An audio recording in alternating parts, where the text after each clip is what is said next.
He was a scientist, a reformer, a man from Canada who became a son of the Indian soil. Dr. Leslie Coleman, the quiet revolutionary who transformed agriculture in Mysore state. Born on June 16, 1878 in Durham County, Ontario, Canada, Leslie Coleman's brilliance shone early.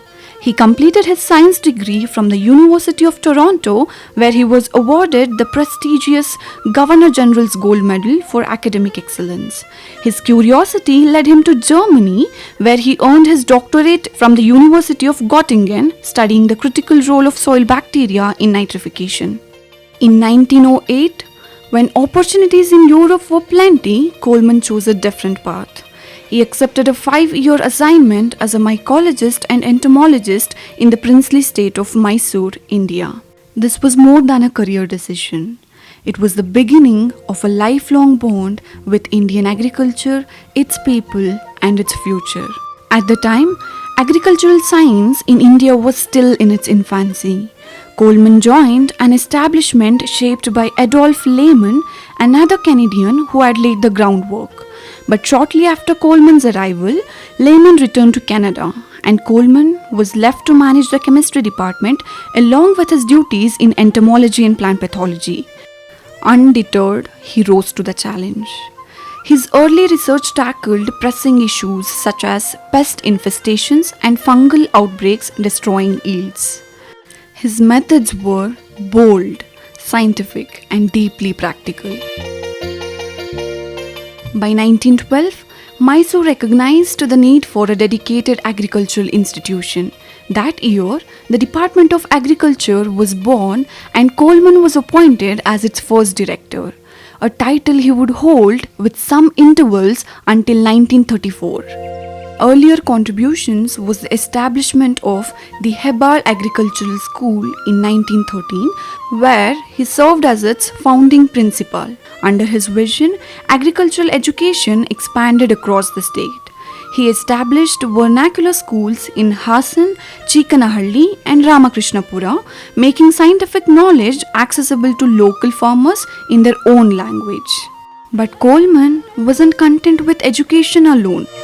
He envisioned a scientific farming community. In 1918, he founded the Mysore Agricultural and Experimental Union, an innovative collaboration where progressive farmers partnered with scientists to test new crop practices and share findings through field days and journals, including a Kannada language monthly. He believed research should work hand in hand with farmers. Whether it was choleroga in areca nut, canker in citrus, or coffee leaf rust, Coleman was in the field, not just the lab. One of his landmark contributions was controlling choleroga, a devastating fungal disease of areca nut. Traditional methods were failing. Coleman introduced the Bordeaux mixture, an affordable and effective solution. But he went beyond recommendation. He arranged training for farmers, sourced spraying equipment, and made it available on easy installments. He was solving problems with empathy. As director, Coleman expanded his work into coffee research, establishing the Balehonnur Coffee Research Station in 1925, which is now known as Central Coffee Research Institute. His personal studies on coffee rust and berry borer helped boost both quality and yield. But his scientific curiosity extended well beyond coffee.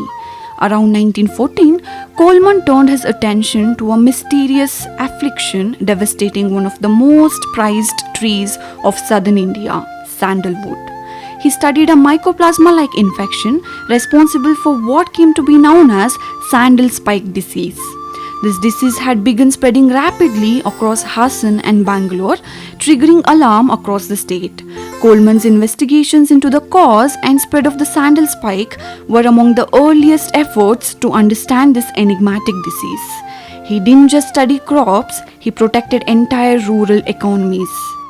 He also explored the use of biological control, experimented with pest-resistant varieties, and advocated for integrated pest management decades before it became mainstream.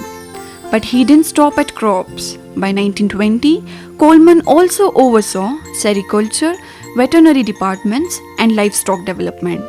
Under his leadership, the Mysore Serum Institute was founded at Hebbal, producing rinderpest vaccines. He modernized silk reeling and helped establish the Mysore silk filature. A cattle breeding farm was also established at Ajjampura in 1929. Coleman's vision for agricultural advancement was not limited to plant disease management or crop science. He was also a pioneer in farm mechanization. He was, in fact, the first person to introduce tractors in the Mysore state, a revolutionary step at a time when traditional ploughing relied solely on bullocks. His introduction of mechanical tilling laid the foundation for modern, large-scale farming and inspired a generation of farmers to embrace technology. He also championed the Mysore plough, a locally adapted, cost-effective tool that transformed conventional farming practices and became a staple implement in the region. Coleman wasn't just an administrator, he was a mentor. He handpicked promising Indian scientists like K. Kunnikannan, M. J. Narasimhan, and V. K. Badami, encouraging them to study abroad and return with advanced knowledge. He personally mentored teams, even while handling a growing administrative load. He helped draft India's first pest legislation in 1917, the Diseases and Pests Act, making pest control a legal obligation to protect entire crops. He believed that science must reach the soil and that institutions must outlive individuals. He founded research stations at Hebbal, Babbur, Nagenahalli, Marathur, and Hunsur. He led campaigns involving school children to collect pests like hairy caterpillar. He introduced biological control methods including agromycete flies from Hawaii to manage lantana and established the first insect parasite breeding lab in Mandya. Multiple insect species were named after him such as Colemannia spinarioides, Coccus colemani, Telenomus colemani, Anastatus colemani, Tetrastichus colemani, etc. In 1933, he helped launch the Mysore Sugar Company, India's first joint stock company with state control.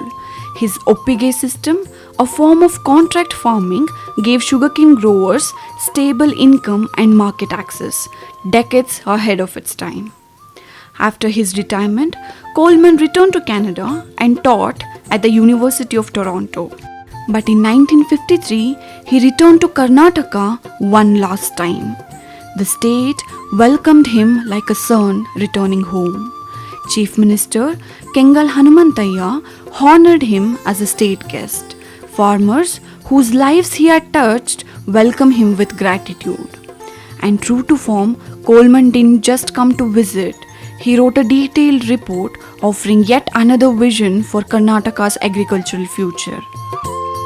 Dr. Leslie Coleman was more than a scientist. He was a visionary, a builder of institutions, a mentor, a humanitarian. He laid the foundation for scientific agriculture in Karnataka long before the Green Revolution. To honor his remarkable contributions, the Department of Plant Pathology and Entomology jointly organizes the Coleman Lecture Series every year on his birthday, June 16th. This tradition began in 2014 and since then it continues just like today as we gather here to commemorate his legacy. Each year, a distinguished guest speaker is invited to deliver a lecture offering insights into cutting-edge developments in the fields Coleman once championed. So far, 10 lectures have been delivered by key personalities from across the country, covering a wide spectrum of topics in plant pathology and entomology. A life lived with clarity, a mission fulfilled with compassion, a legacy rooted in every field he touched. Dr. Leslie Coleman, the man who sowed the seeds of scientific agriculture in India.